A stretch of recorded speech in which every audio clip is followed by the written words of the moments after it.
Parshas Va'era contains 7 out of the 10 makos, 7 out of the 10 plagues. And the last plague of the Parsha, which is Makas Barad, is something that we're going to talk about today. The Torah tells us that the plague of Barad, the plague of hail, was a miraculous plague, like it says, Nes B'soch Nes. It was a miracle within a miracle, as we'll see from Rashi. But I want to take a look at the text a little bit more carefully. The Torah tells us, if you look at source number 1, which is from chapter 9 of Sefer SHMOS, we'll look first at Pasuk Chav Dalet. It says, Vayihi barad ve'esh mislakachas b'socha barad. That there was hail and fire, mitlakachat. Mitlakachat is a very strange verb. It's a conjugation from the word lokeach, to take. So it doesn't say that it was fire and ice mixed within each other. Fire and ice were taken into each other, which is a very strange way of saying that they were mixed together, yes? Kaved ma'od. It was very serious. Asher lo haya chamahu, sort of like the ice that we've been experiencing. Asher lo haya chamahu b'chol eretz Mitzrayim me'az hayata lagoy. There was never anything like it in all of Egypt from the time that it had become a nation. I'm thinking that maybe subliminally I chose this topic because of our recent Barad. Okay. Okay. So of course then the Torah tells us that it smote all of Egypt, everything that was out in the field from man until beast, and all of the grass of the field was stricken by the hail, and it broke down trees and did terrible, terrible damage. And then it says, Rak be'eretz Goshen, only in the land of Goshen, not Thornhill, but Goshen. Asher sham b'nei Yisrael, where the Jewish people were, lo haya barad, there was no hail. So then it says, Vayishlach Paro, Vayikra Moshe el Aaron. Paro then sends a message to Moshe and to Aaron, and Vayomer Alehem, and he says to them, Chatasi hapam, I've sinned this time. Hashem HaTzadik, God is the righteous, Va'ani ve'ami harishaim, I and my people are the wicked. Hatiru el Hashem. So he says, therefore, supplicate to God.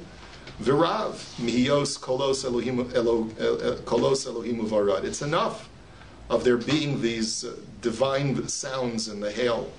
Va'ashalacha eschem, and thus will I send you out if you create a cessation of the hail. V'lo sosifun la'amod, and you will not have to stay here any longer. Okay, and you'll notice why I underline that in a moment. Vayomer elav Moshe. So Moshe tells him, Kitseisias ha'ir efroses kapayel Hashem. You know what says Moshe? I need to leave town. When I leave the city, I will spread out my palms to Hashem. Hakolos yechdalun. The noises will stop. Apparently it was very noisy, this hail. The habarad lo yihiyeh od. There will be no more hail. L'man teida ki lashem haaretz, so that you should know that to God is the land. Ve'atava avadecha, and as for you and your servants, yadati, I realize, ki terem tirun mipnei Hashem Elokim, you still do not fear the Lord. Now, there are a couple of curiosities about these psukim, but this last pasuk is very curious because basically we don't see by the other plagues that after Moshe ascends to stop the plague, he's giving musar to the Egyptians. He basically says, okay, if you agree to let us go, Hashem will stop the plague. But here he says, okay, you agree to let us go, Hashem will stop the plague, but I know that you're still not in awe of God. I still see that you still don't get it. You still don't fear Hashem, which is unusual. Why does Moshe say that by the plague of Barad over other plagues? Another curiosity is that by the other plagues, we don't find that it was necessary for Moshe Rabbeinu to leave town in order to pray to Hashem to get a stay of the plague. It's only by the plague of Barad. The question is why? What makes Barad unique? So let's take first a look at 2 Rashis that I have for you on the page. Number 1, Rashi tells us about this miraculous hail that is mislakachas b'socha barad, that has fire that is taken in, or each one takes a little bit of the other one into it, right? The ice takes the fire takes the ice. Nes b'soch nes. Rashi says it's a miracle within a miracle. Ha'esh v'habarad me'uravim. That the fire and the hail were mixed. V'habarad ma'imu, because after all, hail is none other than frozen water. V'la'asos ritzon kanam asu shalom beinehem. But in order to fulfill the will of their creator, they made peace between themselves. Fire and ice make peace. And that's what this miracle represents. Doing the will of your creator causes opposites to be able to get along. Two things that are normally mutually exclusive can mutually coexist. Another Rashi later on in Pasuk Chavtes, where Moshe says, I need to leave town in order to pray to Hashem, Rashi explains, Min ha'ir, I need to leave town. Avol besoch ha'ir lo hisvalel. He could not daven in the midst of the city, lefi shahaysa mele'a gilulim, because it was filled with idolatry. And this Rashi only leaves us more puzzled, because if that was the thing that precluded Moshe from asking Hashem to stay the plague, why dafka over here by Barad does he have to leave town, and whereas the other plagues he didn't have to leave town? Also, since when is there such a halacha that if you're in a town which is filled with idolatry, you can't daven there? If that's the case, then you and I better leave town next time we want to daven mincha, right? Do I have to leave town to daven mincha because there's a church down the block? Because there's avodah zarah somewhere in the city? That seems somewhat strange, does it not? So what is this all about?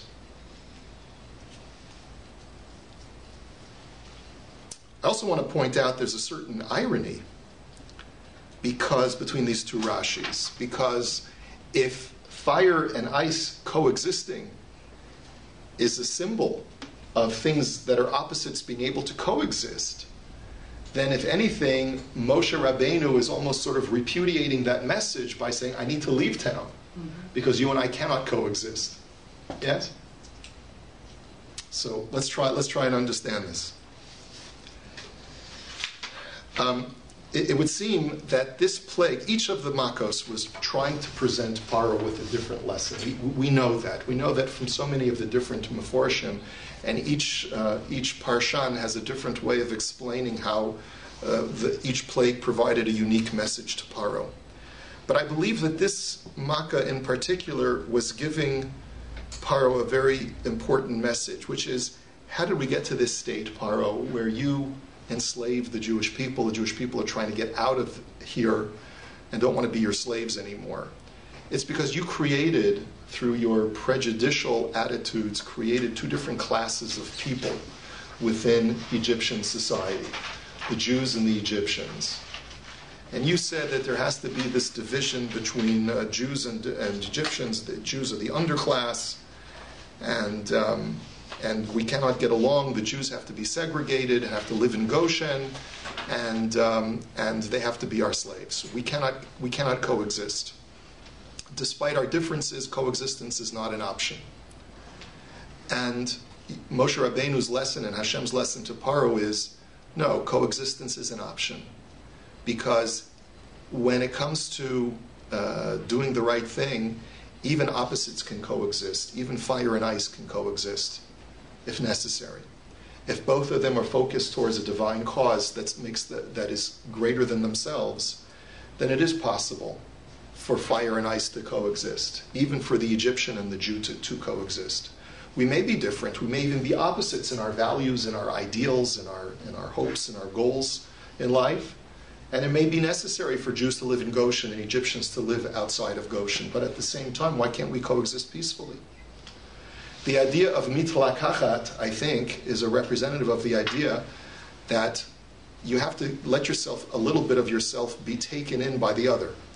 In other words, you have to make concessions. You have to be able to say, okay, I know that I'm fire, and fire gets extinguished by water, but I'm going to work towards coexisting, and I won't worry about myself. I'll worry about letting myself get taken in by the water. And if the water has the same attitude, I'll let myself get taken in by the fire. As long as we're doing it with holy objectives, Hashem will somehow allow the two to coexist. Don't think that the Jews will destroy Egypt if you allow them to exist. Hashem can do anything, and Hashem can allow people that you view as a threat not to be a threat. You'll be okay. You won't get extinguished. You won't be burnt up. you'll be able to exist, and we would be able to exist, and that's not something that you were willing to see. When Paro receives the plague, he says to Moshe, okay, God's right, I'm wrong. Now the lesson that he should have said is, I now realize that I was wrong to make the Jewish people as slaves. We should figure out a way to all get along. But that's not what he says. He says to Moshe, Va'ashalacha etchem velo tosifun la'amod. I'll send you away. You won't have to stay here any longer. In other words, Paro skips over the most important part of this lesson of Barad, which is we should try to have a party together. We should try to have a little barbecue together and see how we can get along. And so therefore, I would agree to emancipate you and make you equals in Egyptian society. That would have been the proper lesson for Paro to have learned. Emancipation does not necessitate ejection from our country. Emancipation could lead to making you equals as citizens of Egypt. But Paro does not view that as an option.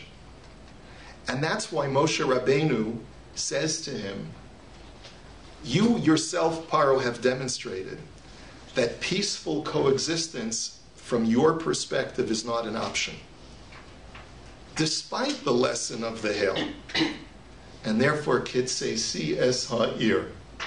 And therefore, I can no longer coexist with you. If you refuse to coexist with me, then I have no choice but to remove myself from your society.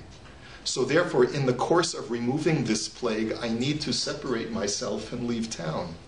Because you yourself, Paro, have demonstrated that you're not a willing partner in peaceful coexistence. You have basically said it is impossible. And as a result, I must now go away in order to be able to appeal to Hashem to remove the plague. We cannot coexist anymore. And that's why Moshe Rabbeinu gives him Musar at the end of the plague.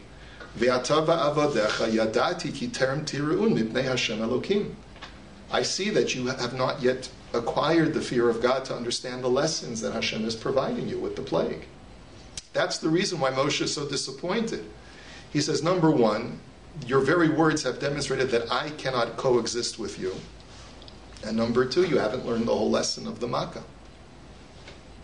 But that is I believe, the underlying sort of message that is being conveyed by Makas Barad, is that it's a demonstration that despite the greatest efforts sometimes of the Jewish people to try and peacefully coexist with our neighbors, if we don't have a willing partner who desires that peaceful coexistence, then it's impossible to coexist. There is simply, it's an impossibility unless you have two willing, consenting parties to this peaceful coexistence.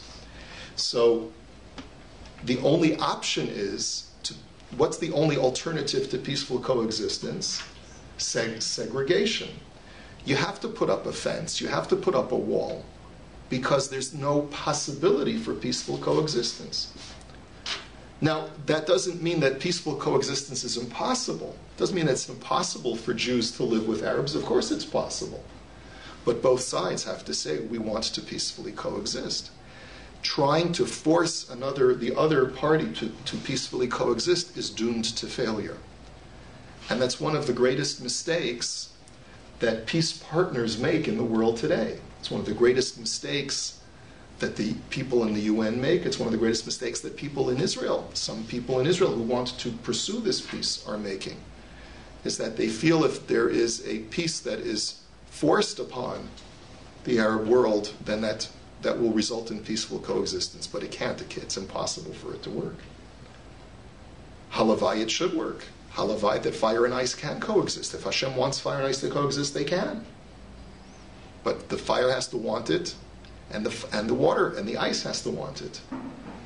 And that's what the word mitlakachat means. It means that each party, both the fire and the ice, allowed themselves to be compromised somewhat by coexisting together. Yeah? But Moshe's whole request of Paro isn't to coexist. He says the whole point is shalachas ami ve'aduni b'midbar. Correct. He's not asking for coexisting. He's asking, correct, let us go. He is asking for it. And that was clearly the message the whole time. However, at this particular juncture, what Paro should have learned from the Barad is that it never needed to come to this point.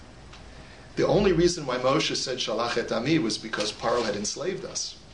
If there had been peaceful coexistence and we had lived in Goshen and they had made us full Egyptian citizens, despite the fact that we didn't follow the same idolatry and the same value systems and the same religions and so forth, then we would never have needed to leave Egypt. Now, you could argue, well, that's not a good thing either, right?